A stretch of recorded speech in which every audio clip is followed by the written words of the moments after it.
bavuga bataraza nakundanye n'umuhungu imyaka 5 tubyarana umwana nguriye hari inyuma. Uyu mwana afite umwaka umwe aranta, byakomereye mu gihugu cy'amahanga tutari mu Rwanda. Naje nabi, naranze ubuzima, naranze isi, numva ntashaka kubaho. Nasanze pasiteri adahari, hari ubutumwa yari yaragiyemo. Mama pasiteri akimbona atangira kumbwira ibintu byose byambayeho. Ariko umutima wanjye ntunyurwe, nkumva iby'isi narabihaze.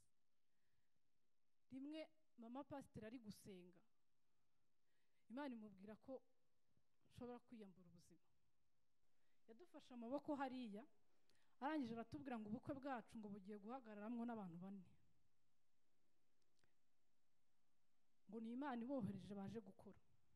Ba bantu 4 neza uko yabavuze, baraje uko ari 4 pe. Bahagara mu bukwe bwacu turababona uko Imana yabivuze. Ku masengesho mwasengeye no kuba mwaranyihanganiye igihe cyose nabakiniraga mukanyitaba. N'ubuhanuzi bwabaciyemo bukomeye ni bwishi ntago nabuvuga bwose. Muri downtown icuruza inkweto z'abadamu. Mama wiri nta nkweto azongera kugura.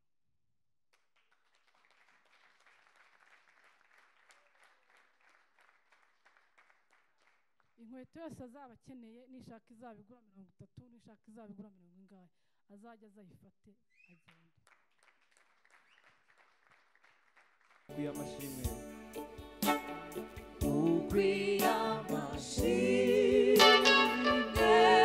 Yesu, imirimo yawe wiranangaje. Ari dumore yenarasenga unene umutima mamurugiro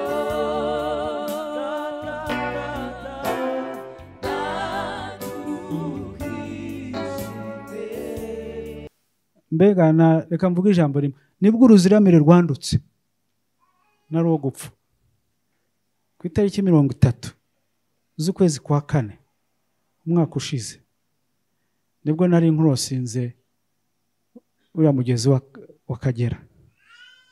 Uwo munsi ntago nzawibagirwa mu buzima bwanjye. Nari wo gupfa, nari napfuye kuko guhera saa 4 sinongeye ntabwo ubwonko bwanjye bwongeye gukora neza, kuko nari ndi mu nkoni, nari ndi mu bihe ntigeze ngira kuva nabaho. Narakubitwaga, nari manitse, nakurwaga umubiri. Natuzaba kumwe nawe urarinzwe, uretse ku mugongo wanjye. Natuzaba uretse ku mugongo wanjye. Natuzaba we uretse ku mugongo wanjye. Natuzaba ndi kumwe nawe urarinzwe. Imana yarabivuze ko izadukorera ubukwe. Idukora ubukwe nta kintu na kimwe twishingikirije. Ubukwe buba bwiza, natwe ubwacu buradutungura. Uko twasengaga Imana tuvuga ngo izahagarare mu bukwe bwacu, uko twayitumiraga mu bintu byose niko yabihagazemo. Twicaye hano ku ntebe ya 3 muri ruriya ruhande turi gusenga, umugabo witwa Emmanuel muririmbana muri korali yadufashe amaboko hariya, arangije aratubwira ngo ubukwe bwacu ngo bugiye guhagararamwo n'abantu 4.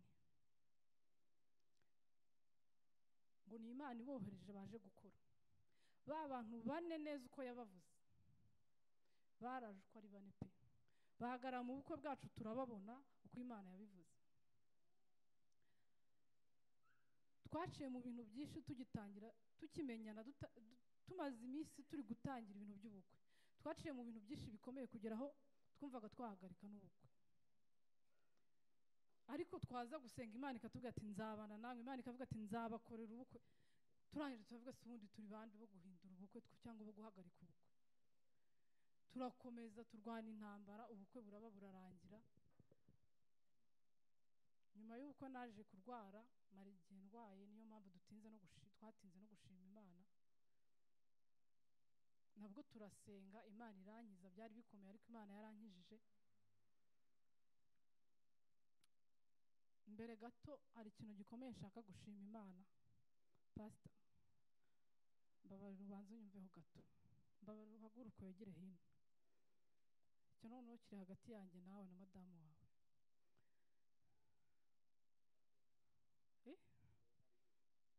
Ntacyo uramuhagararira.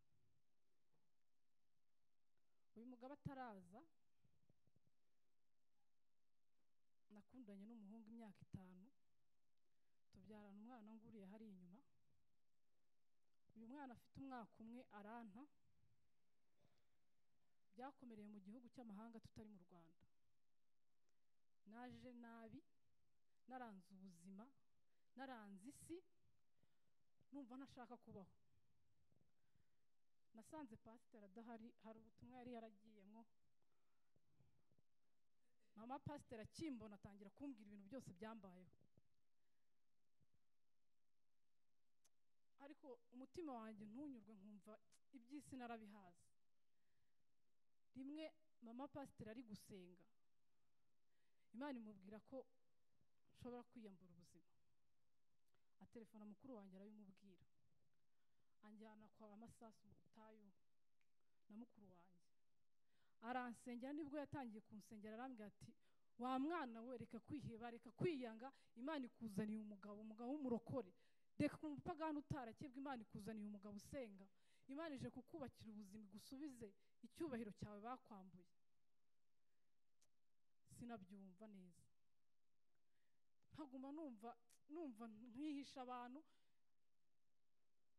Navuye mu rugo ntagisinzira, ndara ndira ijoro ryose, mama akagira agahinda. Nawe mbona bizamutera ikibazo, ndamuhunga njya kwihisha ahantu ku gisozi, ahantu nta muntu n'umwe warunze. N'uriya mwana turi mu nzu turi babiri. Ariko naza gusenga nkarushya papa wiri nkamutelefona mu gitondo cya kare, nkamubwira nti genda umva ashaka kujya gusenga. Tukajyana mu butayu na mama wiri, ubwo papa wiri yarambaze kuza. Tugasenga, papa wiri akambwira ati Imana igiye kugukora ibitangaza, ati wowe Imana igiye kukwambika impeta tuza. Simbyumve. Ndangije ndi mu rusengero, twasengeraga kwa Nayinzira, nsaba Imana, ndayibwira Imana, agasuzuguro nasuzuguwe, ibitutsi natuzwe, icyubahiro nambuwe, ndakwinginze mu bushobozi bwo gutunga uyu mwana. Basi mutunga ari giye umutunze, atari mama umuntungiye, atari papa umuntungiye, atari abavandimwe bamuntungiye, ngiyewe ngi mutunge genyine. Papa wiri yaravuze ngo abantu basengera, ngo abantu bari gusengera akazi ngo nibaza imbere. Turi kwa Nayinzira, ntaga sinzi ko abyibuka. Nzamo turapfukamara dusengera, tubwira ngo abantu bose mupfukamye hano ngo mubonye akazi. Hashize iminsi nahise mbona amafaranga, ntangira gukorera muri downtown. Shaka inzu, mzana umwana wanjye ndamurera, noneho ntangira kubona ubuzima bwiza. Murabona ko akuza ari umusore. Ndashima Imana ko yampaye ubushobozi bwo kurera uwo mwana. Ndashima Imana ko yampaye umutima ukomeye, kuko nayisabye n'umutima ukomeye wo gukomera. Nari muto, murabona ntago nkuze cyane. Kuba naba mu nzu n'umwana n'umukozi, ari giye batunga, ari giye chef wa famille, byari bikomeye. Ariko Imana yarabimfashijemo. Ndashimira papa wiri na mama wiri baransengeye. Nanjye ndashaka kubaha Imana agihagaze hano. Uri kumwe uraza kubimbwira mama wiri. Ntabwo yasibye, yagize ibyago arapfusha muri umuna w'umwase wabo. Yagiye gushyingura, ejo nibwo bashyinguye. Ngewe nje ari mu nzira ambwira ko ari hafi kugera Nyabugogo, ariko haravuye cyangwa Rusizi.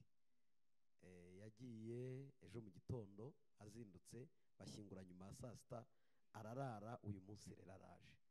Sinzi niba ari bubashe kugera hano kuko arashobora kuzananiwe, ariko ndahagarara mu byimbo. Ntihagire ikindi kibazo mutekereza ngo se katabonetse, ntarwaye, ni muzima. Iyo mpagaze hamwe mpagarara ha 7.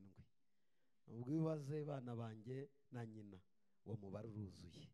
ndahagarara hose ku masengesho mwasengeye no kuba mwaranyihanganiye igihe cyose nabakeneraga mukanyitaba n'ubuhanuzi bwabaciyemo bukomeye ni bwinshi ntabwo nabuvuga bwose.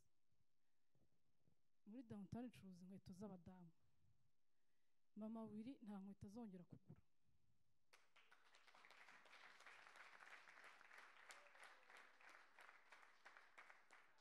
Inkweto yose azaba akeneye nishaka izabigura 30, nishaka izabigura 40, azajya azayifate agende.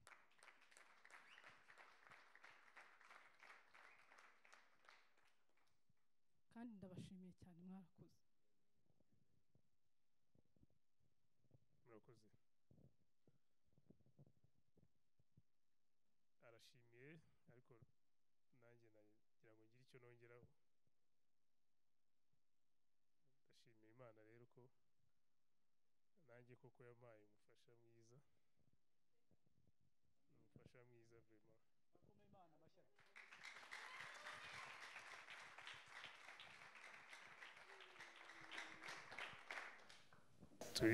Turi kuryoherwa nyine Amen. n'urugo uyu munsi n'ubuzima yaciyemo nibyo ntabwo byari byoroshye, turi gufatikanya kubaka nyine uko n'abandi bubaka iyo baciye mu buzima bumeze gutyo. Umushumba yarongera araduhanurira tubona arashe ku ntego n'ubundi nibaza ko nabyo tutabirenza amaso ngo tuvanga tutashimiye Imana kuko turabibona ko Imana iri guca inzira. Ni ukuri mumfashe dukomere Imana amashyi vraiment.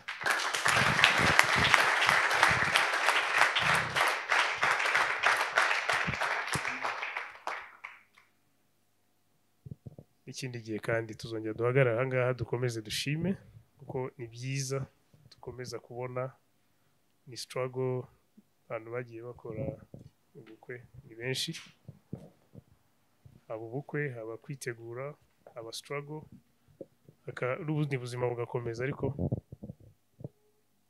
byose umuntu arashima Imana kuko ubu ugihumeka umwuka w'abazima kandi kibasha kugenda. Murakoze cyane, Imana ibahe umugisha. Amen, amen. By'ukuri Imana iyi tariki niyo nibukaho niwo munsi wa mbere natangiye akazi ninjira mu kazi nk'abandi. Nari mbaze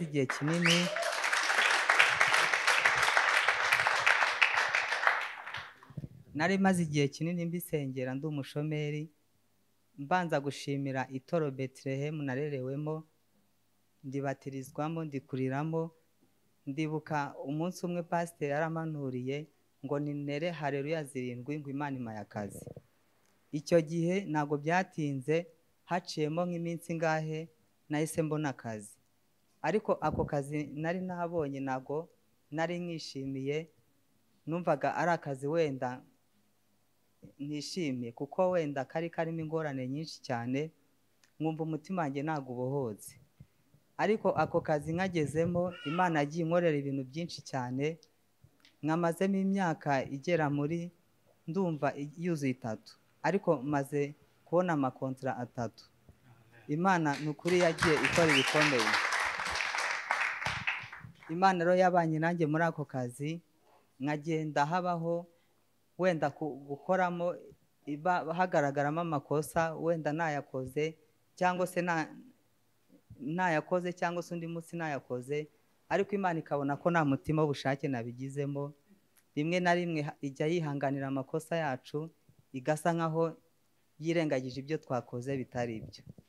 Rero ndashima Imana, nongera gushima ejo bundi haciye ukwezi nibwo nahawe andi masezerano y'akazi. Ntago nari nabishimye Imana, narabyutse ari mu gitondo ngeze mu kazi mbona bampaye andi masezerano y'akazi. Ndabishima Imana, Imana ibyo ivuze irabisohoza kandi icyo Imana yagambiriye gukora ku buzima bwawe izagikora. Rero ndashimye Imana ko igumije kundinda muri ako kazi kandi nizeye yuko n'ahandi Imana izahangeza. Murakoze cyane. Yesu ashimwe. Iyi ni family yanjye. Reba hano. Mfite abana 4. Amina. Mfite 3 nabyaye mu nda. Mfite n'undi wa 4 ndera. Amina. Uyu ni mugenzi wanjye n'umugore wanjye twashakanye. Amina. Niwe tangiriro ni naryo herezo nta wundi. Amina. Niko umukristo ashaka. Ni rimwe kandi ni iryo. Niwe tangiriro niwe herezo ry'umugore kuri cye. Yesu ashimwe. Hari ikintu kimwe ni nkuko Muhindo yavuze ngo yibutse ikintu. Ku itariki 30 z'ukwezi kwa 4 umwaka ushize nibwo Uwiteka yankuye mu biganza. Mbega reka mvuge ijambo rimwe. Nibwo uruziramire rwandutse nari wo gupfa. Ku itariki 30 z'ukwezi kwa 4 umwaka ushize nibwo nari nkurosinze uriya mugezi wa Kagera. Uwo munsi ntabwo nzawibagirwa mu buzima bwanjye. Nari wo gupfa, nari napfuye. Kuko guhera saa 4 sinongeye ntabwo ubwonko bwanjye bwongeye gukora neza. Kuko nari ndi mu nkoni, nari ndi mu bihe ntigeze ngira kuva nabaho. Narakubitwaga, nari manitse, nakurwaga umubiri. Mbega ni ibintu ntabona uko ntabwo nabijyamo. Gusa wumve ngo uwo munsi Imana igenga ibihe yaremye isi n'ijuru yaraje inyubararaho. Irambundikira.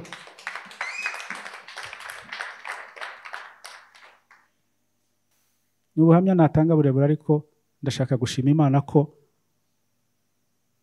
uwo munsi Imana yangaruye mu gihugu cyanjye kandi nkandagiza muri iki gihugu.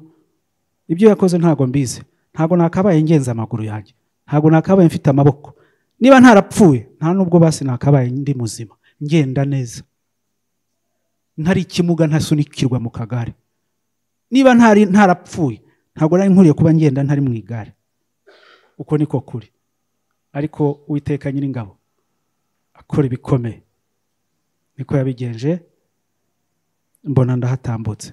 Ndashimira Imana kuri icyo kintu. Mwimpera amashyi. Nimwicarire.